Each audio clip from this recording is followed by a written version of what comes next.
Welcome to Cosmic Comics, Games and Collectibles, your zen of geekism. We carry comics old and new, magazines, toys, games like Pokemon, Magic, D&D. Want Godzilla, Ultraman, Star Trek, Ninja Turtles, Funko Pops? You'll find it all here. Shop our Cosmic Sound Room and pick up a record or two. Enjoy our Comic Coffee Lounge with a cup of Sasquatch coffee while geeking out over a super cool movie on our big screen.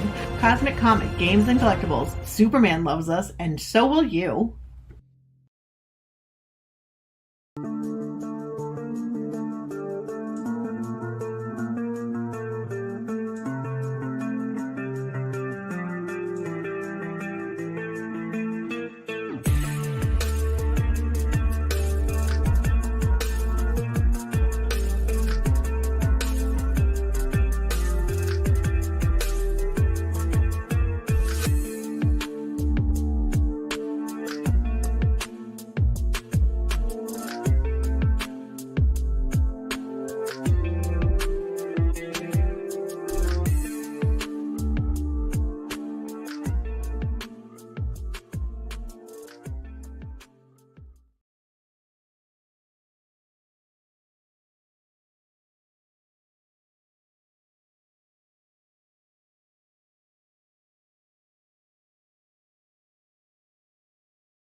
And good evening, everybody. I am RJ Carter, Senior Managing Editor here at CriticalBlast.com, and I am joined by not just guests tonight, but actual peers in more ways than one. Now, we're taking a plunge that we've never taken before, and you can all put your wallets away tonight. Keep the credit cards in the drawers.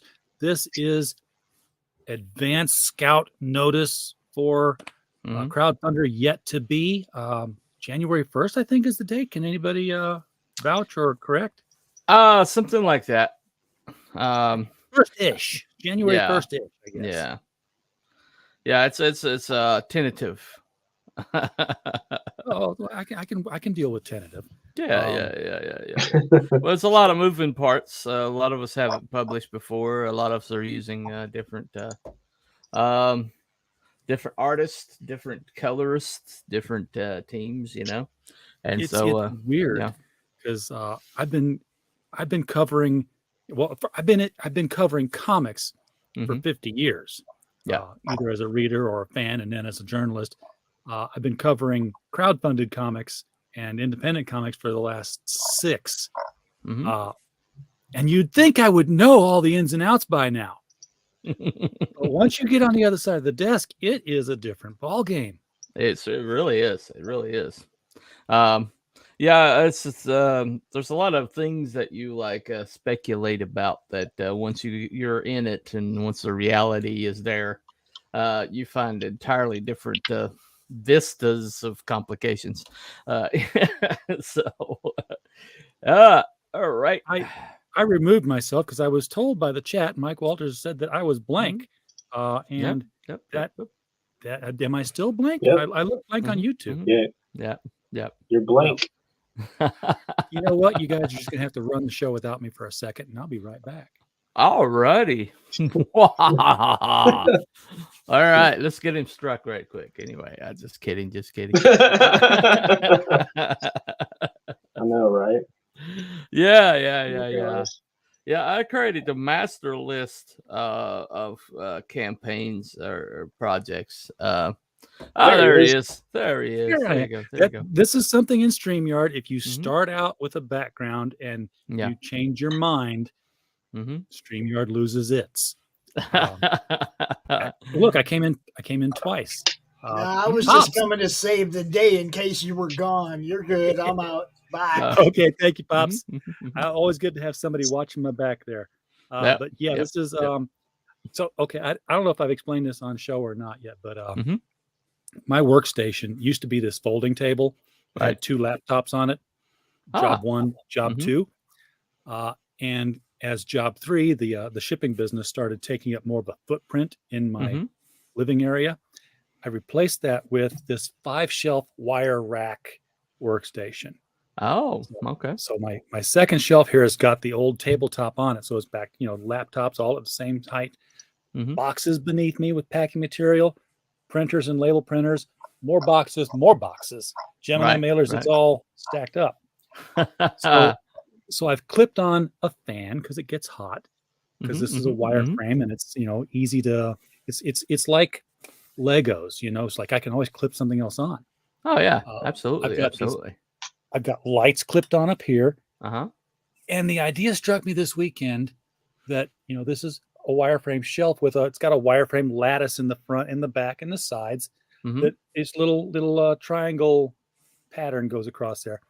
Oh, okay. So I looked at it and I was like, I can do something here. And I went to the hardware store and I bought myself 2 48-inch rebar and I threaded it through the top shelf till it came out. And it was sticking out about 28 inches. Like, okay. Went back to the hardware store, said, I need 30-inch PVC pipe. Yeah. Slid that over the rebar, said, yes, this works. Took it out, went to the Walmart, got me 2 2.5 yard bolts of cloth, green and black. Fabric glued the PVC pipe into the end of each. And now I just slide a background on. As you do. As I do. And it's like, it's easy to take off, rolled it up, throw it in the corner. I don't have this great big tripod standing up anymore. But there you go. But it's still a work in progress. So yeah, I hear you. Well, I have a background. It's a dirty studio, so Well, that's what I had before too. Was like all this junk going on, and like, there's some comic book pictures back there, and I'm not ashamed of any of it. But as the boxes start to stack up, I'm like, that looks untidy. Right. I'm away from my green screen. I just have I'm in a bedroom and stuff with wood paneling and stuff like that. So I'm going to put on my list when I move out of here to a bigger place, get a bigger computer. Because there you go. Did not know that it would be so limited. I thought, I've got the green screen. I've got a green bodysuit. That nice. Covers my face and everything. So I was going to get back to doing the Marmalade show. Yeah. And that would have been helpful to have the green bodysuit and the black background, just to take a black background picture. And I'd be like, yeah, you can't see me. I'm John Cena. Right. Yeah. All right. It's amazing you get involved with all this stuff. How things kind of take the back seat. I mean, I like to work on my show more, but every time I work on my show, everything else drops. So it's a juggling act. It is. Now your show is you handle the writing side of things. You talk about how to write well, almost how to write good. you'd have had me in your show for a week after this episode. That. That's how to write comics good, not well, Yes. because well is a hole in the ground from which you draw water, and good is the opposite of bad. So there you go. There you go. I can dig that. That's my old catchphrase, but I kept screwing it up, so I just stopped. And Justin, you're in the writing game as well. We've had you on before. Different books you've been in the process of making. Mm-hmm. Well, yeah, and thanks for having me tonight. I'm new to kind of all of this. Been working on Chrome Dog with Luke Stone for a while, and that's been setbacks is definitely. I'm learning how the game is played, but I have to say that the artist that I have working for me now, Kevin McDougall, is doing a really awesome job with the 6-pager for Out of Obscurity. Mm-hmm.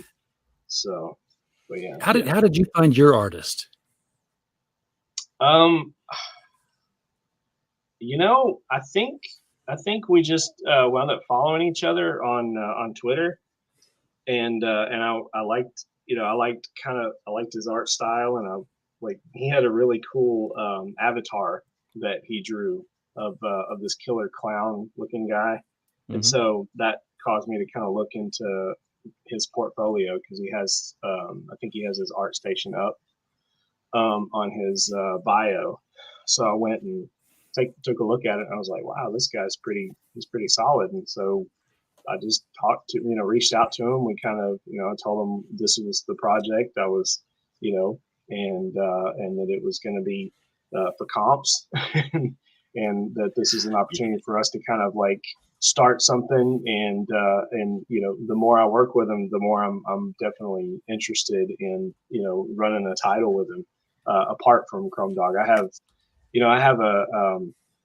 at this point, I'm not making it much of a secret, but I have my own universe that I'm creating, that I'm world building. Right. So there's different heroes that are going to intersect in that. And so I'm learning that there's going to be different styles that I'm going to be bringing in.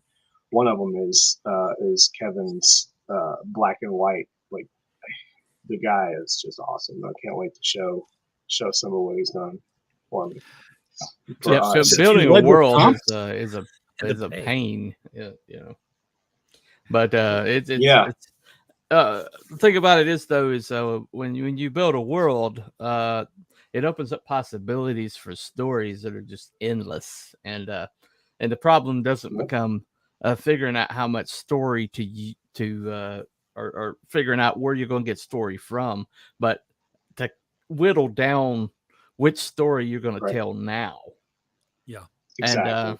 And that becomes the challenge, World building for me, the trouble I have with it, rather the trouble I have with writers who do it, is that okay? There's world building along the lines of Discworld with that Terry Pratchett wrote, and with every book you learn a little bit more about Discworld. And I've seen a lot of writers who are like, I've built my world and here's my characters. Here's my world, open wide. It's coming in, so that you have it all right now. And now we can tell the story. I'm like, I don't want the story now. I'm full. Thank you very much. Yeah, right. Yeah, it's kind of.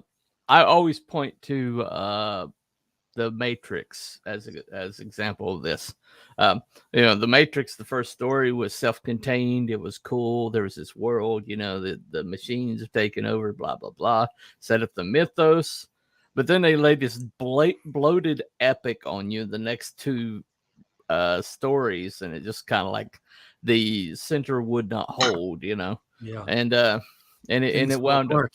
Yeah, it wound up tainting the legacy of the first movie. But if you just have that first movie and tell people that's the movie, just watch that movie, you're good. That's the Matrix for me. Yeah, but because they kind of like said, oh, okay, well, we got our foot in the door, okay, let's bum rush, let's just break into the house now. It reminds me of Rambo. It's Shadowpunk. Hey, Shadowpunk. How's it What's going? up, man? What's up? I should put something you, exciting up in the background. Here, Have you let's read? light this thing up. Oh, no. Ah! Everything's fine. Everything's fine. This is fine. This is fine. This is fine. This is fine. So, have you read First Blood by David Morrell? That was the original Rambo novel. Hard to find these days. From what I understand, I actually had a copy at one point, and I sold off a bunch of books. I think I sold it, which I'm regretting that now, big time. I didn't realize how hard it was to find this book. But so it's a book, self-contained story about Hojo, about this guy named John Rambo who goes, he's back from Vietnam, and he's been through some stuff, and he's just trying to get back to what real life is, trying to, and the police just won't leave him alone in this small town, They think he's a bum and all this stuff, and so they keep picking on him and keep messing with him, and then he just snaps, right? And so the entire movie is him versus the authorities in this town, and all he wants to do is just be left alone, right? Right. And he gets, his old colonel gets on the phone with him, or whatever, and or on the radio, and he tells him, he says, well, they drew first blood, and all this stuff, and so that's kind of what's going on in this. Well, spoiler alert, in the book, the ending of the book, they set it up for and they did it. They actually filmed everything for the movie, but the spoiler, I'm not gonna really spoil it, but I will say that it's supposed to end like that. Movie is the ending is final. It is over. No more movies. Yeah. Right. So what it's funny how books differ that way. Well, what happened? But that's just it. They filmed it, right? They were gonna, they presented it that way. Matter of fact, if you remember, the first Rambo movie was called just First Blood. Yeah. And then after that, they're like, it's Rambo First Blood 1, 2, Rambo 2, Rambo 3. But that's what they did with it's Rambo, First Blood 2, that kind of thing. And so they went back and they filmed this alternate ending to, perpetuate into a franchise. And that's kind of what Hollywood did with this book. But the book itself is a really good literary was that Troughton monologue when he's explaining Rambo to the sheriff, just how dangerous Rambo really is to the sheriff? Was that in the book? The whole thing about probably. Yeah. Probably. Anything that was smart, anything that was smart in that movie was definitely ripped from that book. I mean, that whole line about he was trained to, he's trained to eat things and make a billy goat puke. If he wanted you guys dead, you would be dead. I was exactly. I was in high school in the early '80s when I started realizing how single books were being turned into franchises and stories twisted. I had read Planet of the Apes by Pierre Boulle, and nobody has made that movie. Nobody has translated that book ever. No. And I also read Cyborg, which was about an astronaut named Colonel Steve Austin who had an accident. $6 million man. Yeah. And I mean, it got into how everything worked, and breath control. Let the legs run. You don't have to breathe like you're running 60 miles an hour. The legs are running 60 miles an hour, not you. Right. Yeah, I read that book. I did read that book, and I was a little disappointed. Well, yeah, it wasn't nearly as exciting as the television franchise, but but yeah, Crichton does this all the time because you read Michael Crichton books. There's a lot of technical stuff. He's not content to tell you, oh, the dinosaurs were revived. He wants to tell you the DNA sequencers, and just he wants to tell you how everything was made. The time travel book Timeline had a lot about quantum physics in it. I learned a ton of stuff about quantum physics and quantum foam and things like that. I didn't know, but from reading that book, should have a warning on says your IQ should be at least this high before entering this story. Yeah, but then the movies come out and they're boneheaded action flicks. They have absolutely no depth to them, like Sphere or something. Dan Brown did pretty good in some of that. Of course, he Like I remember, was it? It wasn't the Da Vinci Code. It was Angels and Demons. At the beginning, it says, "This is a work of fiction," and then it says "quote," and then it quotes someone that's a fictional character, and making it seem like it's real. It's very interesting how he does it. Hey there, Woody and Pixel Trader. Good to see you out there. What's up, guys? Yeah, what's up? I was heavy into the Dan Brown books with the Da Vinci Code and all that until I got to the point where it's like, wait a second, this whole thing hinges on a code that Da Vinci hid in the anagram of Mona Lisa, but he never called it that. It was La Gioconda. Somebody called it Mona Lisa like several years later. Right. Like, he couldn't have possibly done that. Exactly. Yeah. It was Mona Lisa was like attached to it later, and somebody just said, responding how it looked. They didn't really. It was a portrait. It's just basically some throwaway portrait he did, and it's become so iconic, Or the self portrait of a trans Leonardo. There you go. Very good, very possibility. I've seen the overlays. Well, speaking of hey, we got a book to talk about, right? Yeah, think about old things that are being rediscovered. This Out of Obscurity thing. I've got a master list here. There you go. Look at that. This is the cover, and I've of course dinked with the sides of it to stretch it out. But there is the cover. It will be coming from Arrow Comics 4.0. That's Odin Dasco pencils. I think Luke colored it. Luke Stone. Let me give you the master list. I had this confirmed by everybody, but this is what we got so far. Justin up here, right there, is doing Bronze Tiger. Terror. Yeah, Hojo over Bronze there. Terror. I say Bronze Tiger's kind of still on. I'm sorry. I actually wrote down Bronze Terror. I actually have written down Bronze Terror. Yeah. My fault. Bronze Tiger is Anyway, my fault. All right. Hojo over there is Korex, son of Tarzan.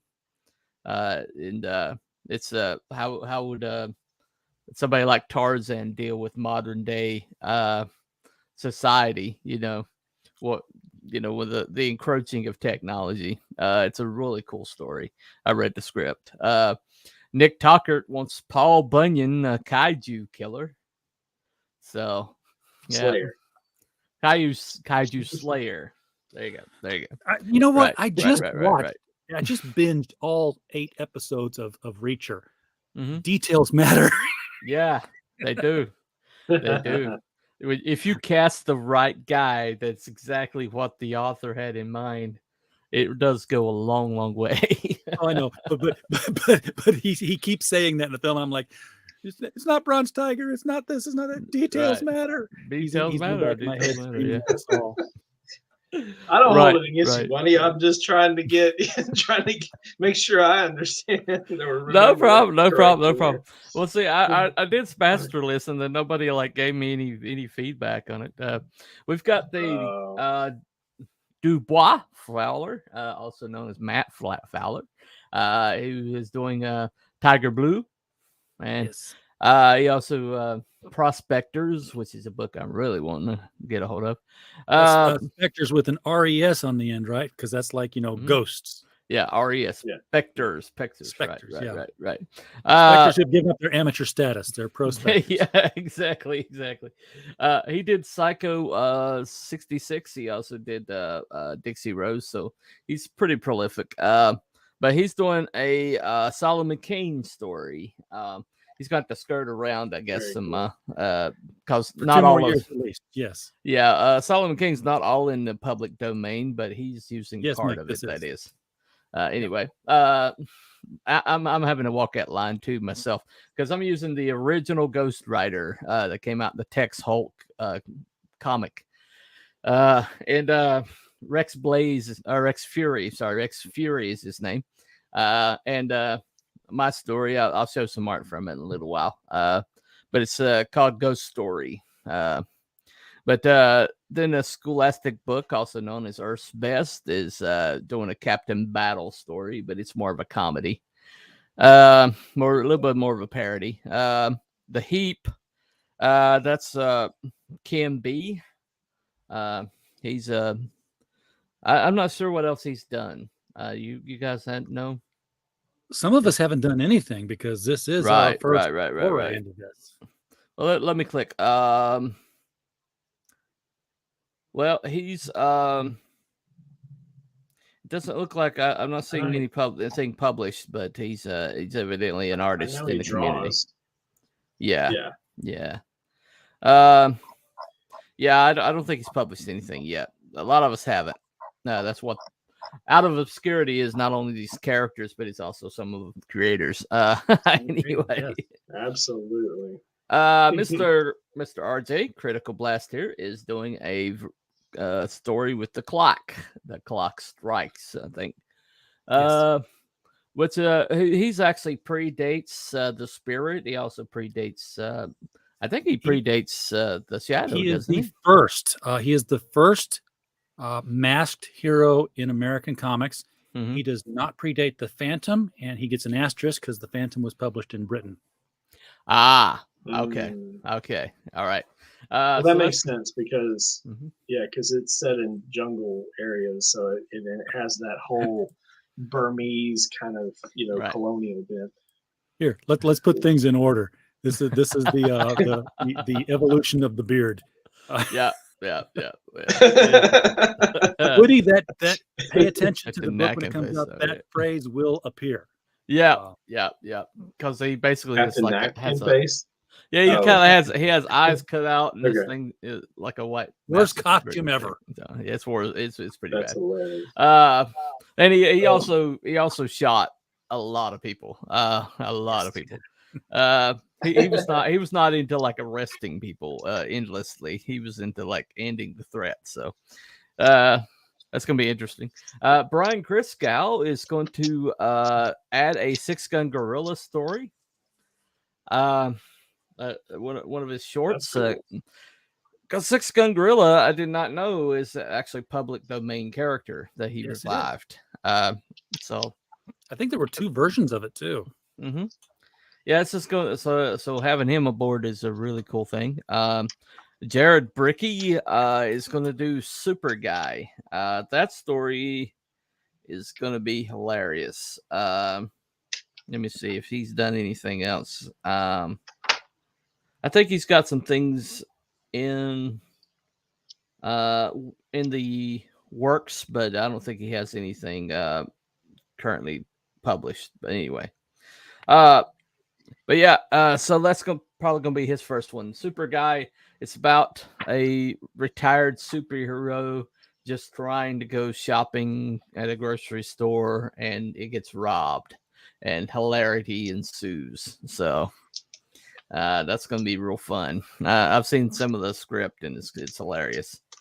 And Luke Stone Studio, I thought he was going to do one. I don't know if he's announced which one he's doing yet. You guys know anything? I know nothing. As far as I know, he's as far as I know, he's with Nick on Got you. On Paul Bunyan and Babe. Right. Yeah. Okay. And of course, he's lettering a lot I'm pretty sure he's doing art on that one. Yeah, he's doing a lot of lettering. I know I'm probably him. Speculatively, we're working right now to see if we can get Odin Dasko and Broken Compass Comics to come back to the project. So we're just in discussions with them, but I would add Call of Atlantis, which is actually written in verse. And Broken Compass Comics has actually written a Winnie the Pooh Cthulhu story called Cthulhu. Yeah. That would be fun. I've read the script and I've seen some of the art, and it's a hell of a story. You really want to see if we can get it back. But Urathotep makes an appearance, but it's right. So that is yeah, right. Can't even say that twice. Comics. I just added one. He just came on board. I think he's already publishing. But he wanted to. He heard about it in the chat that we were taking entries, and he said, "I want to try this." So he found a story called the tower that time forgot, and it's using an old obscure public domain character, but telling a kind of a dystopian story. So I consulted on the script, and it's a good one. So if you look at what we've got, as opposed to, we've got like straight noir, we've got Western horror, we've got a retrospective story, we've got comedy, we've got parody, Winnie the Pooh. Yeah, that's a good one. And we've also got, kind of like a crazy grab bag stories, but it's very well-rounded, very interesting lineup. Looking forward to reading some of these stories, Yeah, it's going to be a thick book. It is. I think Bronze Terror is a future story, isn't it? On a different planet. Yeah, not. So it's going to pretty much, I guess at this point, it's going to be I was hoping Chrome Dog would be the first outing, but this may be the first outing of my universe that I've created. Right. Right. It may be in the future, and it may be on another planet, but it's not futuristic, and it's not space. There's space opera.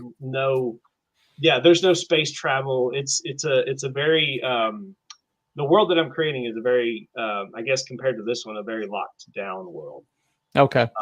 So I'm I guess the best way to describe it is think like Hunger Games in districts, but make that global, right? And so you've got different states, and in the world that I'm creating, the planet is named Ringgold. It's actually named after an anthropologist by the name of Charles T. Ringgold, who founded the place. Like he discovered it, and then convinced a whole bunch of people from this world to go with him to sustain their cultures. So he saw that globalism here was a terrible thing because it's eroding all these different cultures, and so he goes to different cultural centers around the world. Exactly, but kind of like, but there's like the secretive society kind of thing, but it's meant for like a benevolence, right? And so he gets with all these different leaders, and then they rally their people, and they all just make this quiet exodus while this world is burning. Yeah. So, the only stipulation is that if they go through the gate, because that's what it is. It's like a Stargate, if you will. They find this portal. Once they go through the portal, they demolish it on the other side, and there's no going back. And so everybody consents to this. They go through and they don't come back. And that happened close to about 2,000 years prior to the events of all of the stories that I'm bringing up. So so now the technology level Exodus is myth. What's that? So now the whole Exodus is myth. Pretty much, yeah. It kind of some of it's handed down in some of the sectors, and the other sectors that And so the thing is, there is there's a tradition that's gone on that has allowed for there to be kind of a meeting of the minds of each of the sectors, so that they can remain their own cultural, and they can progress their technologies at whatever pace they wish. And the overall like controlling document is something that's akin to the Constitution if it was a little better, right? And so they come together, and they have to kind of I don't want to say vote on this thing, but they just make a decision whether or not they want to still agree to be a part of this union. But it's not globalism. So long and short of it is, when we get into the technology of the story that I'm providing here with the Bronze Terror, which again, it's going to be Jeff Dixon. I mean, I'm using the same character. What I'm doing is I'm just this is his like great like so far into the future. I'm tweaking him a little bit, but he does practice law, and I'm tweaking him just ever so slightly because in the original comic book he's on a horse and he has a bow and arrow, right? And those are kind of like his tools of the trade, as it were. Now, But what is he's the full-blooded original comic Apache. book that he comes from? Sure. The original comic book that it comes from is called it's called Real American, and it was let's see, by Dick Briefer back in 1941, I believe. Let me see if I can. Let me throw this link in the chat for you. Maybe we can kind of go up and down if you like, if you want to analyze. But yeah, he and he has the traditional Indian headdress and all this sort of accoutrement. But the thing is, he's shown riding horses and everything else. And from what I understand in history, the Apache were not known to be horsemen. It was the Comanche that were the masters of the horses. I mean, yes, Apache did, utilize horses, but they didn't control them as well as the Comanche did. So what I'm doing with this iteration is he's descended from both Comanche on his father's side and Apache on his mother's side.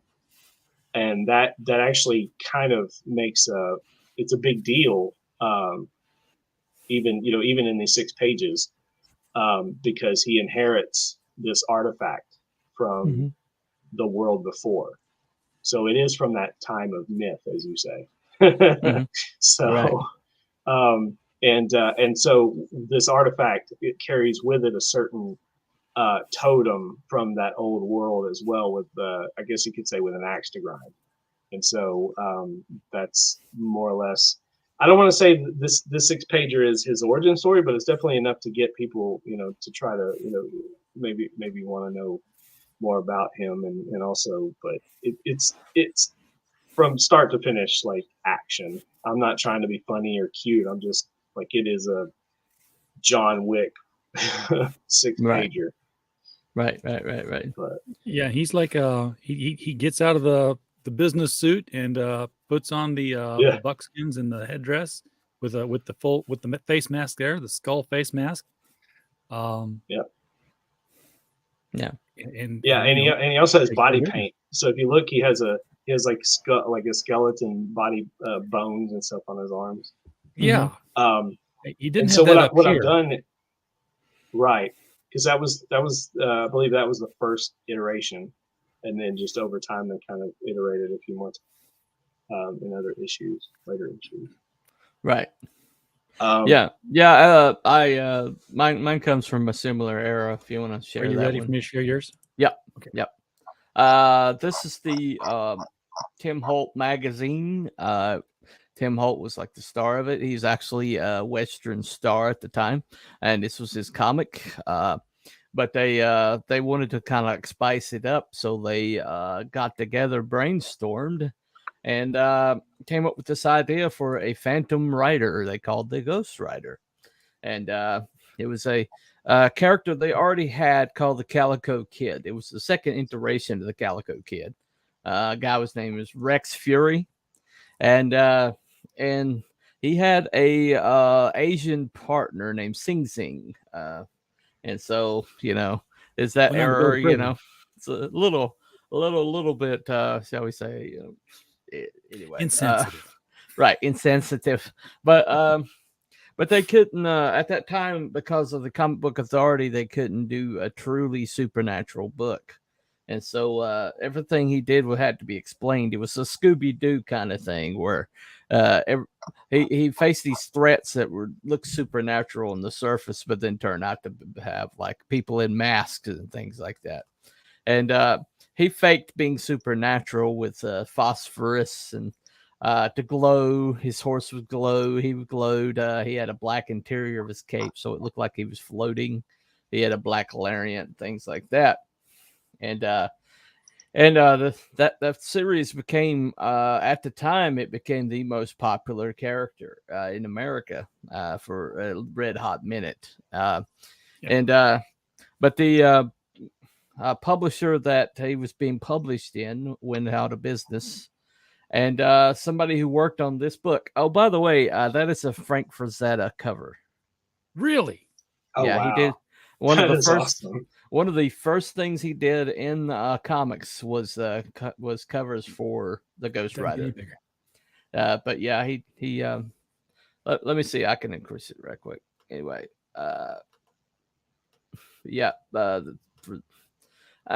This I think it's just, I think it's Frazetta. But he did several covers for the Ghost Rider comic, and this is the Frank Frazetta. I checked. This is not like some Frazetta that this is the Frank Frazetta because this is the Frank Frazetta. Anyway, this is like the first thing he did in comics. He was I think he was 16 years old. He was like really, really young. But he was one of those Wunderkunds, come out of nowhere. Wunderkund, sorry. I forgot German. Yeah, W's or V's. But yeah, so I mean, you look at some of the detail. I mean, he's just, even back then he had something. But yeah, so he this really popular series. Okay. But this really popular series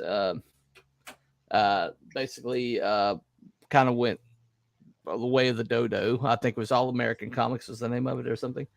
But this guy that created it wound up working for Marvel, and they're looking around, and he's like, well, what about Ghost Rider? Let's see if we can get Ghost Rider. Turned out it went into public domain, and so they got it, and they combined it with something called Demon or Hell Rider, which was a hell a guy that like escaped from hell, and he's like using powers while he's riding on a motorcycle, and so they combined the two, called a Ghost Rider, and changed this guy to Phantom Rider, and changed the name to Cade. I can't remember the name. Carter Slade. Carter Slade. I had two conflated in my head. Big Carter Jim Slade. Oh, no, wrong movie. But yeah, so this guy is actually in public domain. But Luke was like really nervous about it. So instead of just like overtly calling it Ghost Rider, we're going to call it Rex Fury Ghost Rider. And just the name of the story is going to be just called Ghost Story, and it's basically a 3-act play told over 6 pages. I have the let me pull up the you have preliminary pencils. Yeah, let me show the storyboard. I've got that right quick. Okay. But who is your artist? It's a guy, Hulk 924. I think he's from. He's a animation student from who's working in Paris or France, somewhere in France. Y'all found people to work cheap. Yeah. Okay. I didn't. Right. Anyway, let me see. Is this still shared, or need to share it again? No, it's still shared. I'm seeing it. Okay. Yeah. All right. Okay. So this is the storyboards. This is just his roughs. But see, that's about as good as it can go. There it goes. All right. But yeah, this is him arriving to find the cave headquarters. It's been raised. That's his friend. They killed his friend, tortured him to death, left him a note behind, and then inviting him to come to town. The guy by the name of Black Bartholomew. So he buries his friend. Yeah, it's Black Bartholomew. So anyway, just in case the Black Bart's in use somewhere. Well, actually, he was. If you remember the Lone Ranger action figures, right? Black Bart was the name of the bad guy. Right. Well, I wanted to make sure this is Black Bartholomew just in case. But yeah, so he buries his friend and he goes to town. Here he is, like this is the kind of high noon kind of, lone man coming into town kind of thing. Yeah. And then he faces off against townspeople being held captive. And here's Black Bart, right there. Tell him, anyway, I have some. Let me see. Let me escape from there and back up a little bit. But yeah. So anyway, let's see. All right. That's some finished. This is a finished page. The finished first page. It's ready for coloring. Oh, that's inked and everything. Yeah. That's sweet. Yeah. That guy's kind of got some McFarlane feel to him, early McFarlane. I told him he's like if you took Sergio Leone, written or drawn by Brett Booth. Yeah. That's what. But especially, I mean that panel right there is really good. Let me kind of hold on, back out a little bit. But I mean, yeah, that's some good stuff. That is really, really drawing a horse. A man on a horse is like the ultimate in art challenges, and he does a really good job with it. But he's taking his time. He took on some work after he got started, and he's got a contract with me, and he's trying to finish that, but he's having to do it at work. And I'm like, you know what? If that's what I'm coming up with, what I'm getting from it, take your time. But yeah, it's I'm really looking forward to it. I'm looking forward to you guys seeing it. But well, I need to. I guess I need to redirect here in a minute after you're done, RJ. I was taking my turn, I guess. This is I'm going full screen so you can see my own stuff. This is not my stuff. This is Mark Oliver. Woody over here, Bert Umbra Bart. Yeah. Bert Umbra Bart. Pick the next crayon over in line. There you go. This is the first pencil page. I've got three pages inked for this story, but I'm just going to show the penciled ones tonight. This is the opening for The Clock Strikes, and they were all called The Clock Strikes back in the day. He didn't have story titles. It was just The Clock Strikes by George E. Brenner. It's kind of like the detective novels or detective story or comics, right? Something like that. Just the name of the character, and here we go. This is, it's a group of thugs. They're, sitting around doing nothing because their boss has been put in jail, and their boss's brother is in from Vegas. He's been called in to take care of things. He's like, why aren't you doing stuff? And they're like, while he's giving them the riot act, the radio reports that somebody else has been taken down by that masked vigilante known as the Clock. And he's like, who's this Clock guy? And like, oh, you don't know? He's like, and so they fill him in, and he's like, okay, I got a plan. And what you end up seeing is now these pencils have been changed because Mark didn't get the initial thing from it. They're pulling robberies at the bank, at the jewelry, at the Widows and Orphans Fund, all of them wearing the same mask as the Clock. And that's what had to change there. He had them just in bandit mask. Like, no, that's story point. That's a story point. You kind of got to add that. Yeah. So, the Clock is hearing on the radio that there's an all points bulletin out for him. And now we have credits. The Clock Strikes with the credits. And he's got his little sidekick, Butch, who had joined him later in the series.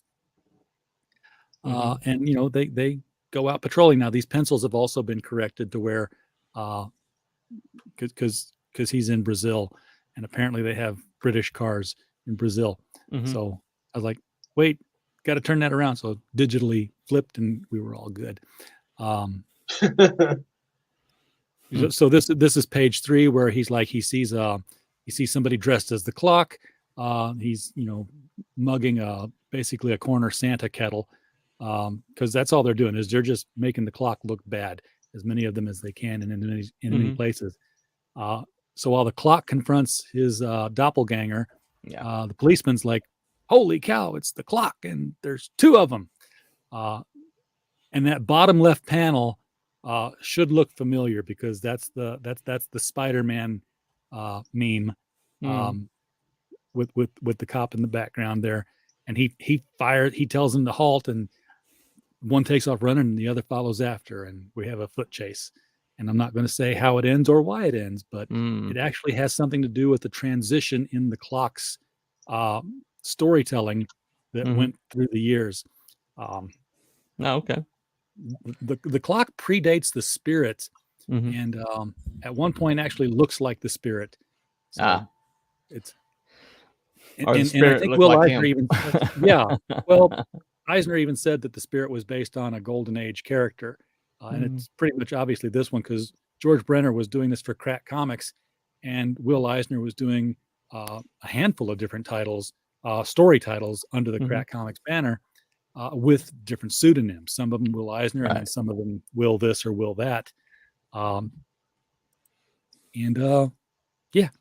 So it's very likely that this was the inspiration for the Spirit. Cool. Oh, cool. We got sex bots. We've got sex bots. Yes. Okay, Mike. I will tell them how I was inspired to do the clock, because Mike has a show on Friday nights. He does the niche news Monday through Thursday at the mic stand, which he's getting ready to do in just 4 minutes here. But on Friday, he goes into the Golden Age, and he's been pretty much chronological order. And Crack Comics has been part and parcel of the whole deal. And since, of course, the clock was one of the earliest masked crime fighters, the earliest masked crime fighter, he's been showing up rather frequently on the show. In fact, there's not any. Everybody else is like a spy buster or a rodeo player or an athlete or a female reporter. There just haven't been, not until he got to Superman, did they get any other real characters. He's up to Action Comics. He's into Detective Comics now. So, well, I don't think that he was in 1936, but could be. Yeah, okay. Because Superman was 38, and there were comics out for 2 years before him. So yeah, he was at it for a while. Right. I keep thinking comic books started in 38, but they technically started way before 36. We could get into a whole dissertation on the Tijuana Bibles and the collection of strips that were done in poor taste, but collected as books. Technically, the first comic books. Skin mags. Skin mags. Yeah. Well, always porn always leads the way. Whatever tech they're using, that's what's going to. You're always going to find a way to make smut. There you go. Yes. Yeah. Justin, did you have art? Yes. Let's get back to the Bronze Era for some of this. Okay. So what I didn't say is, I'm actually for my universe, I'm rebranding the Bronze Terror, and his name is gonna wind up being Thunder Horse : the Bronze Terror. Oh, cool. Let's see, but for this project, he's the take on that. I'm trying to figure out. I've hardly came to the right place, Eric. We are as nerdy and technical as it can possibly get. There we go. Okay, maybe I can't tell if. Okay, so it should be Sharon. Is it Sharon? It is. Okay. There it is. All right, cool. So this is page 1, and so we have an establishing shot up here of the train, which is really cool because it looks. I mean, it does kind of have that space age vibe, but then again, it's also just it feels like different tech, right? And then there's this little spider going on up here. I don't want to get too far into minutia. Not a giant spider, up at the top. It's close to the camera anyway. Okay. But if you look back there in the sky, I have to head out, guys. I'm sorry. Sure. All right. Okay. See you, Bunny. Yeah, go. All right. See you, Bunny. If you see there's 2 moons, and so Ringgold has 2 moons. Lux and Proxima are the names of them. Those 2 celestial bodies. I get to have fun with those for sure. But yeah. So this is the first page. Basically, it follows Jeff Dixon on his way back from visiting home, and he's on his way back to Epsilon City, which is where that's pretty much where all the superhero action happens for now in my comic universe. And so while he's on this train, he's reading this they're reading the paper. He's actually kind of contemplating different things, and he's got a little briefcase in his lap, and then he witnesses something pretty ghastly and heinous. Yeah. And and so there's a guard that kind of goes up and down the aisle, and a certain criminal decides that he's just going to go ahead and take care of the guard, so he's not a problem. And so yeah, and then this prompts Jeff to grab this mask that he's been holding in his briefcase, and he throws it on, and he transforms into Thunder Horse, the Bronze Terror. And I love pretty that. much he proceeds to terrorize, if you will, these bad guys that are pretty much, they're all in this car, and they're all here to get him. And he's having none of it. And so I love how this really is the future, and that everybody's wearing can. these cultural antique style of clothing. You had your samurai gear on the one guy there in the back. At least it looks like samurai gear. And Jeff is holding his good. Jeff's holding his briefcase, and it looks like he's wearing like a leather skin kind of shirt.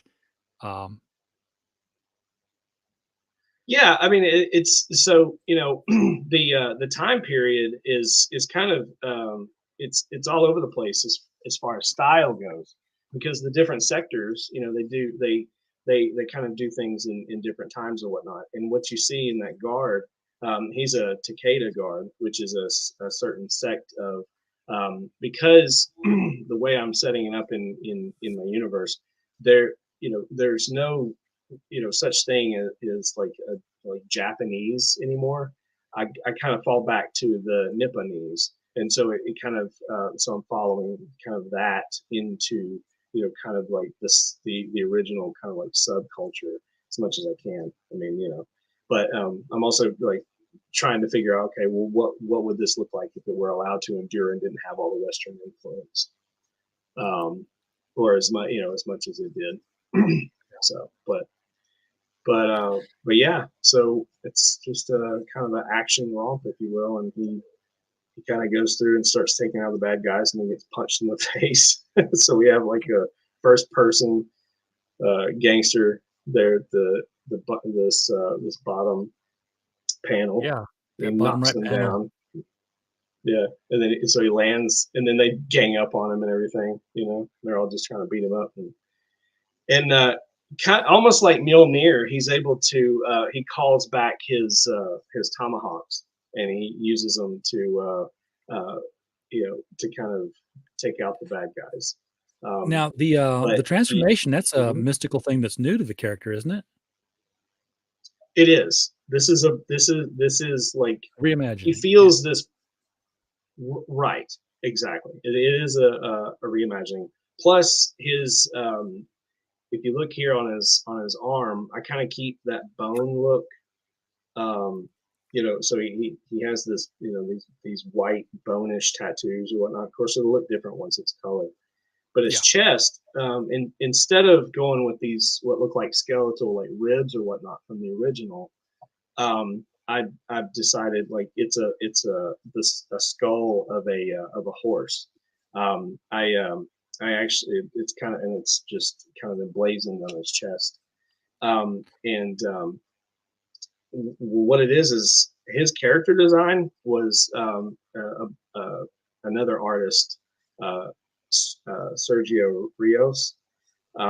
He helped me, kind of reimagine him from start to finish. And so I have that, I have like a 360 turnaround of him. Let me see. You can't call yourself any kind of terror without a skull on your chest. It's exactly. Well, not just a skull on the chest, but he's also got this old skull from his ancestors. One of his ancestors, and that's what gives him power, if you will. But yeah, the original Bronze Terror didn't have any superpowers. He just, he was man enough to stand up for his people and and take care of take out the trash, as it were. But that's why he had to be anonymous. Yeah, exactly. But this, I'm still when it comes to Jeff Dixon and this iteration of him, this is his first time actually transforming as well. So what we're seeing here is almost not quite an origin story, but it's definitely this is his first time. Yeah, the origin story will be him getting the mask. Well, or just yeah, but I mean, I cover it here really. We just don't see it because it's in words, Yeah.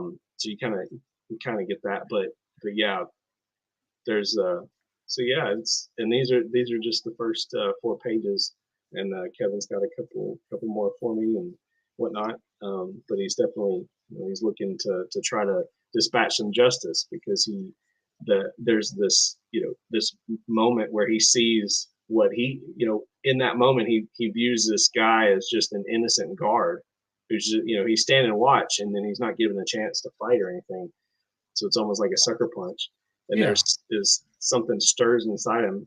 He throws the mask on, and if you'll notice, he deals non-lethal damage to the different gangsters. But which using a tomahawk, that's some trick. Yeah, exactly. So it's measured, but the thing is, he's really trying to take out this the lead culprit, the killer boss, I'm calling him for now. And he actually he wants to kill him. But you see, we'll have to see how the story ends. Yeah, and folks, if you want to see how how all these stories end, and maybe they don't end, maybe this will be the beginning of something that we just keep doing, which would be really, really nice. Stay tuned. I don't even know what platform this is going to launch on, whether it's going to launch on Indiegogo or whether it's going to launch on Fund My Comic, which we've already talked about on the channel before. It would be kind of cool if it did that. But once it does, I'll get as much of the gang as possible together, and we'll start, making the rounds on everybody else's show. I'll have to be a guest on people's shows. I'm not used to that. To talk up the story. Yeah, I've got I'm prepared to do that as well. Of course, I'll also be shopping and shopping, as it were. I'll be around to talk about Chrome Dog. Yeah. Oh yeah, yeah. I'll be proliferating that everywhere once we get this 10 pager I guess it'll be 12 pages. This 12 pager done. Because Luke reminds me, hey, you gotta have those multiples of 4, and I'm like, you did this to me, because it was supposed to be 8. I told him, I said it's supposed to be 8 pages, and he's like, man, he says, can I do it in 10? And I was like, sure, but I wasn't thinking. I was like, well, darn, I gotta have 2 more pages. Oh, see, I turned in 7 because I'm like, it doesn't matter how many pages the story is. The book has to be laid out in multiples of 4. So, if I do 7 and somebody else does 5, 7, and then somebody else does 7. Close enough, but yeah, he said, he's like, sorry, it can't be 7. And after having read the script, he's like, I don't know how you could possibly do it in 4. So go one more. so it's an 8-pager. Okay. Well, there you go. But I'm excited about it. I just got the inks for page 3 tonight. Mark Oliver is moving forward with the pencils for page 4, and that will bring us to the halfway point on this one. So it's expensive. It's expensive. I'm glad I'm paying that page time. Yeah. And I'm wow. Yeah. Sorry about that. I mean, well, the way I'm working it right now with Kevin, of course he's agreed to work for comps and for credit and all that. But I want him to do his best job on the colors too. So he's done. I mean, he's doing the inks as he goes, right? So I'm not even seeing pencils before he's like, here you go. So it's he's knocking it out of the park as it goes. It's funny. The first anthology. Go ahead. Well, he had help because I had Luke do the layouts. So after I got the script nice and tight and I got with Luke, Luke's like, and that's really the secret of this, right? Is that Kevin he agreed to do them for the issues if I had all the layouts just to hand to him, and it's like, here's the layouts, here's the script, go to town, and that was the deal, and so here we are. But go ahead. Okay, it's funny. I couldn't ask anybody to work for comps, because when we did our first anthology at Critical Blast, that's what I was doing. And I was listing it up on Raylan. I was like, okay, 5 copies of the book for, as payment. And the guy who runs it is like, why not cash? I'm like, money. He's like, how much is it going to cost you for the 5 books? I'm like, this? He's like, why don't you put $20 in a book? And then people can say, I got paid. And then it's a paid print. And it will cost you less than 5 copies of the book itself. I'm like, I hadn't thought of that. I just thought of cash as always being more. So we made it cash payment and 1 copy. And when we did our second anthology, we were swamped because suddenly we were a paying venue. So while it was hard to get people on the first one, when we did The Devil You Know, it was like at least 175 stories were submitted to that, and I had to pick 20. Now I will say this. He's as much as I say that he's working for comps, I threw him some money because what happened, not for this project necessarily, but when we were negotiating, we were talking or whatnot, and he was really like jazzed about doing it. He was waiting on layouts from Luke. He sends me just out of the blue a pinup of he just drew a pinup of Jeff Dixon and all his fiery glory and everything, and I think he even has the headdress just for the pinup, and I thought, wow, and how cool is this? So I wound up paying him for it because I knew that I was going to be showing it and Sure. using it for some stuff. So I was like, well, and the way I look at it is, as long as his schedule, because he works a full-time job like I do. As long as he and I can flow in some type of rhythm, I think it'd be kind of cool for him to just go with me on this journey in exploring Thunder Horse's world issue by issue. That'd be fun. Yep. At this point of view. All right. Well, I need to wrap things up, but this was fun. I'm excited about this project. I've never been. Yeah. I've written novels. And I'll tell you, writing novels was easier because I sat down to write the comic. I'm like, really? Okay, page 1, panel 1, panel 2. I'm like, oh, and I couldn't see it. Yeah. So I had to actually draw the comic, and I can't draw. Right. But then I could at least look at it and say, okay, this is what happens here. This is what happens here. And then, of course, I didn't get all the technicals right. So when I showed page 1 of the pencils from Mark, I was like, yeah, this is great, but what about that title block? And that wasn't panel. I didn't say panel. Here's title block. I just said masthead. So he just drew panels. I was like, Okay, well, we'll just move this as the last panel on page 2. It works just fine because we've had plenty of precedent for that. You look, you turn the page, boom, you're into the story, and it's a good jumping in point right there. Lessons. I keep learning. So, oh yeah, Justin, thank you so much for coming on and talking about the Bronze Terror with us. Bunny, glad you were here. Can't wait to see more of your stuff. Can't wait to see when the band entirely gets together and we start doing stuff and talking about it. I know we've seen lots of pages in the DM group where we're all working together on the project. It's going to be something, folks. So out of Obscurity, be watching for it to start funding soon-ish, couple weeks, January maybe-ish. Until then, looking forward to it. Thank you for watching, and as always, we just hope you had a blast. Good night.